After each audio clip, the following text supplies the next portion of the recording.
Assalomu alaykum, hurmatli vatandoshlar. Akmal Norqobilov Sho'rchi tumanidanman. Bir necha bordan beri men qashshoqman, men kambag'alman degan loyihani ilgari suryapman. Asosiy masala pensionerlarning pensiyasi, ya'ni 3 million so'mdan bir ting ham kam bo'lmasligi uchun iste'mol savatchasining 60% bajarildi hisobda. Ana loyihaning asosiy masalasi ana shundan iborat.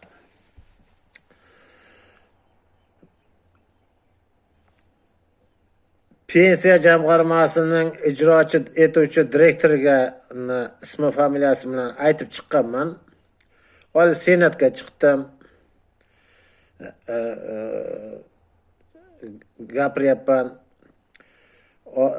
Oliy qonunchilik palatasini spikeriga ham ismi familiyasini tilimga oldim. Respublika davlat xavfsizlik xizmatining boshlig'i ham ismi familiyasini tilga oldim. Endi bugungi kunda chiqishim Ichki ishlar vaziri Aziz Toshpo'latovga bo'ladi. Murojaatimdan oldin men eshitgan, men bilganlarni batafsil gapirmoqchiman, o'rtoqlar. Hurmatli vatandoshlar. 80-yillarda Surxondaryoda militsiyaning boshlig'i bo'lib ishlagan polkovnik Obidjon Ahmedov degan odam bo'lgan, toshkentlik bo'lgan.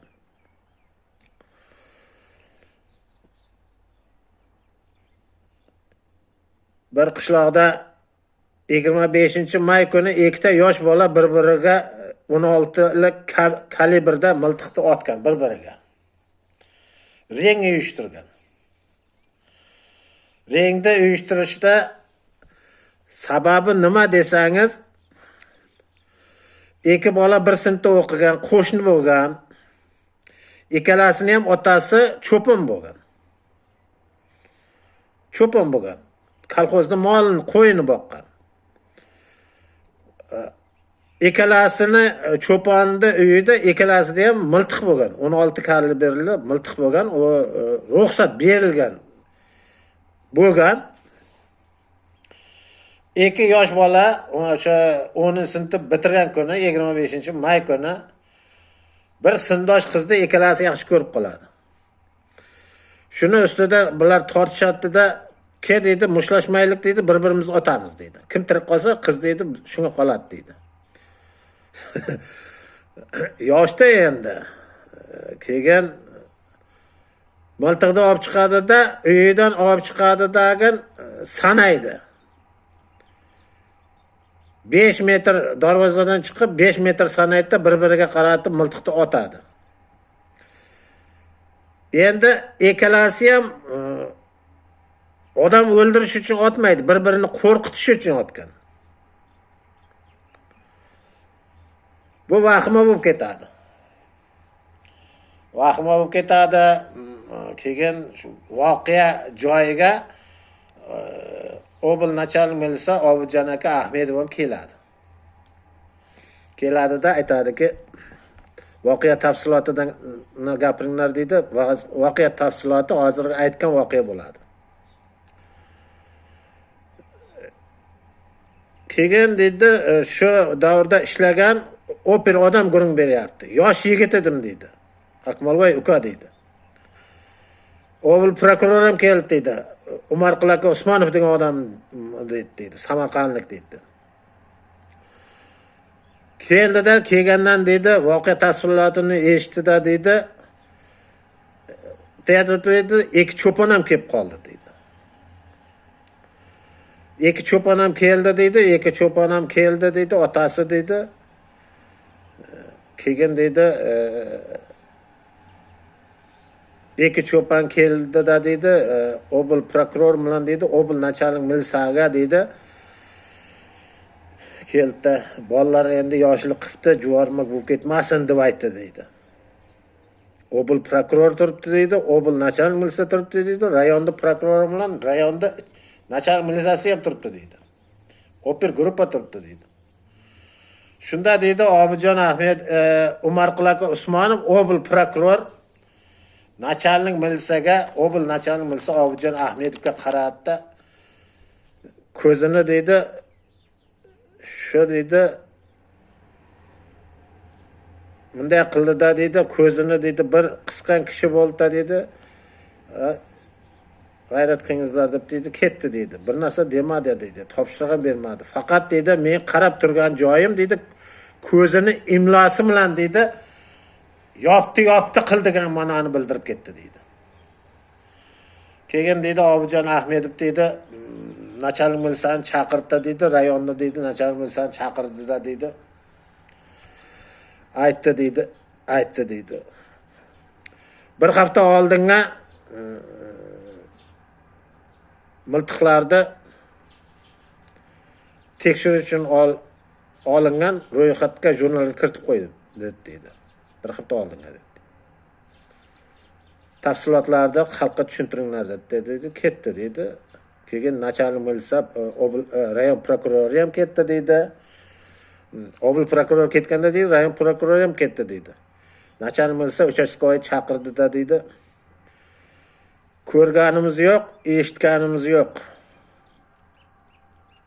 Tushundingizmi deydi. Tushundim o'rta boshliq deydi. Shu bilan deydi yopti qilib ketdi deydi. To'g'ri deydi. Ular yosh deydi, maktabni bitirgan deydi. Shu deydi yoshlik qilib qo'ygan deydi. O'q tegmagan deydi. O'q yo'q deydi, o chashmoq o'q deydi. Yo'q deydi, o yo'q deydi. Faqat endi vahima katta bo'lib ketdi deydi. Men deydi shunda deydi shu odam aytayapti, Akmalboy shunda ichki ishlar militsiyada ishlardim deydi.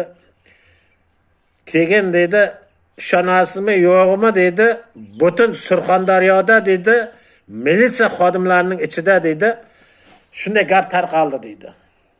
Obidjon Ahmedov ustidan deydi. Asli toshkentlik bo'lgan.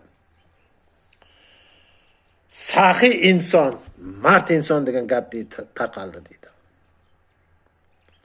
Butun deydi tuzilmamizda mana shu gap chiqib ketdi deydi.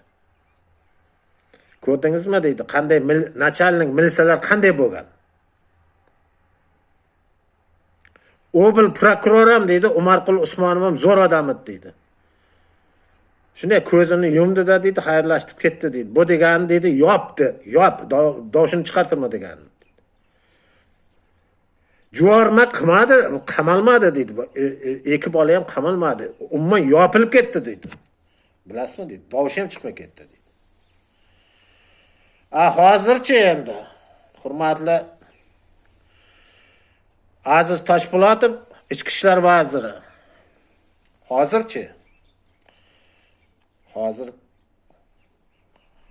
va forma ko'taryaptimi yo oylikning ko'pligi o'zidan ketkazyaptimi bu ichki ishlar xodimlarini? Tushunmay qolyapmiz. Ana shu odam aytib beradi. Militsiyada ishlagan odam aytadi. Esir vaqtida deydi, militsiya xodimi eng past oylikda ishlagan. Eng esir bo'yicha militsiya xodimlari oyligi past bo'lgan.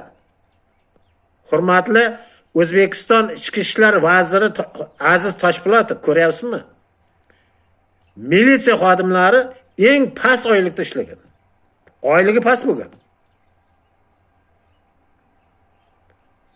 Hozir mana siz O'zbekiston ichki ishlar vazirisiz. Siz vazirisiz. Xalq ichida yurmaysiz. Xalq ichida, keksalarda ichida yursangiz, mana shu agar mana hozir meni gapirayotgan gapimda bir jon bor. Hurmatli Aziz Toshpo'latov, O'zbekiston ichki ishlar vaziri.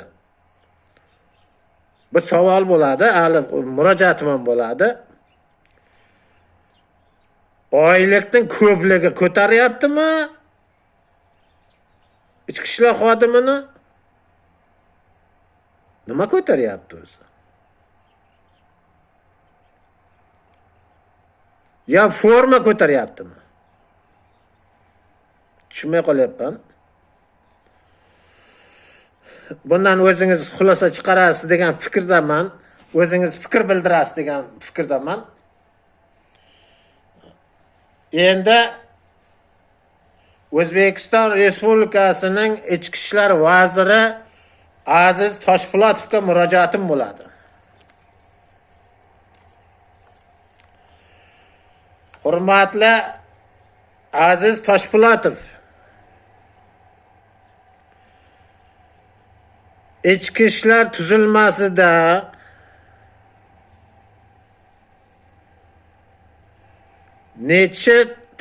nechta pensiya yoshidan oshgan odamlar, pensiya yoshiga chiqqan odamlar ishlayapti. Bu bir.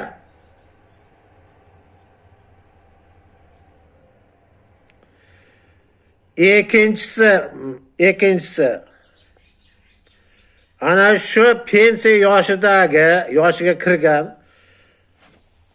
55 yoshdan yuqori ayollar, 60 yoshdan yuqori erkaklar qanchadan pensiya olyapti, qanchadan oylik olyapti?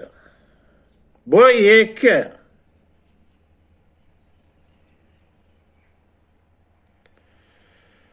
Akmal Norqobilov ijtimoiy sahifamda, YouTube kanalimda sizga murojaat qilyapman. Mana shu ikkitasini xalqimizga ochiqlashingizni talab qilaman.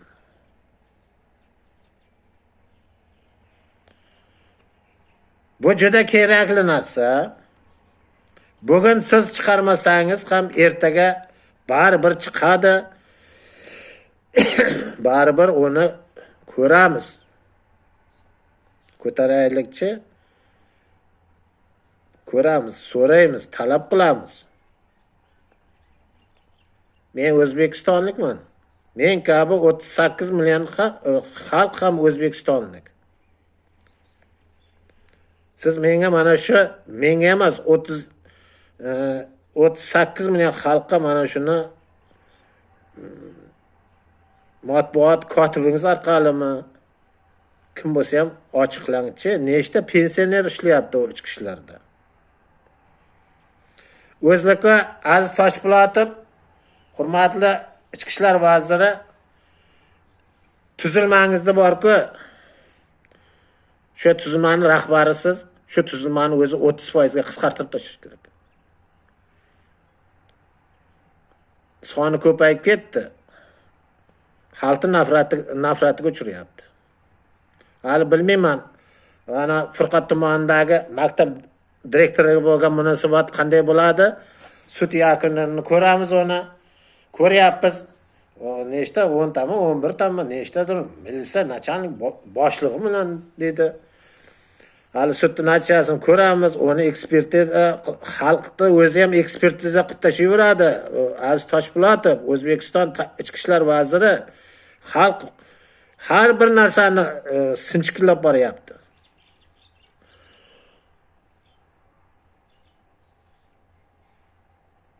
Men kambag'alman, men qo'shshoqman loyihani men o'zim asoslab chiqqanman, meni ham qo'llab chiqyapti. Shu yaxshi munosabat bildirayotganlarga cheksiz minnatdorchiligimni bildiraman.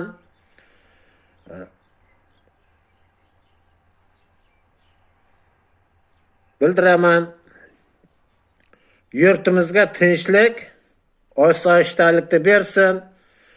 Mana bugun juma kuni juma namozidan keyin istisqo namozni o'qidik. Endi bu to'g'risida ham bundan 2 hafta oldin ham o'qidik.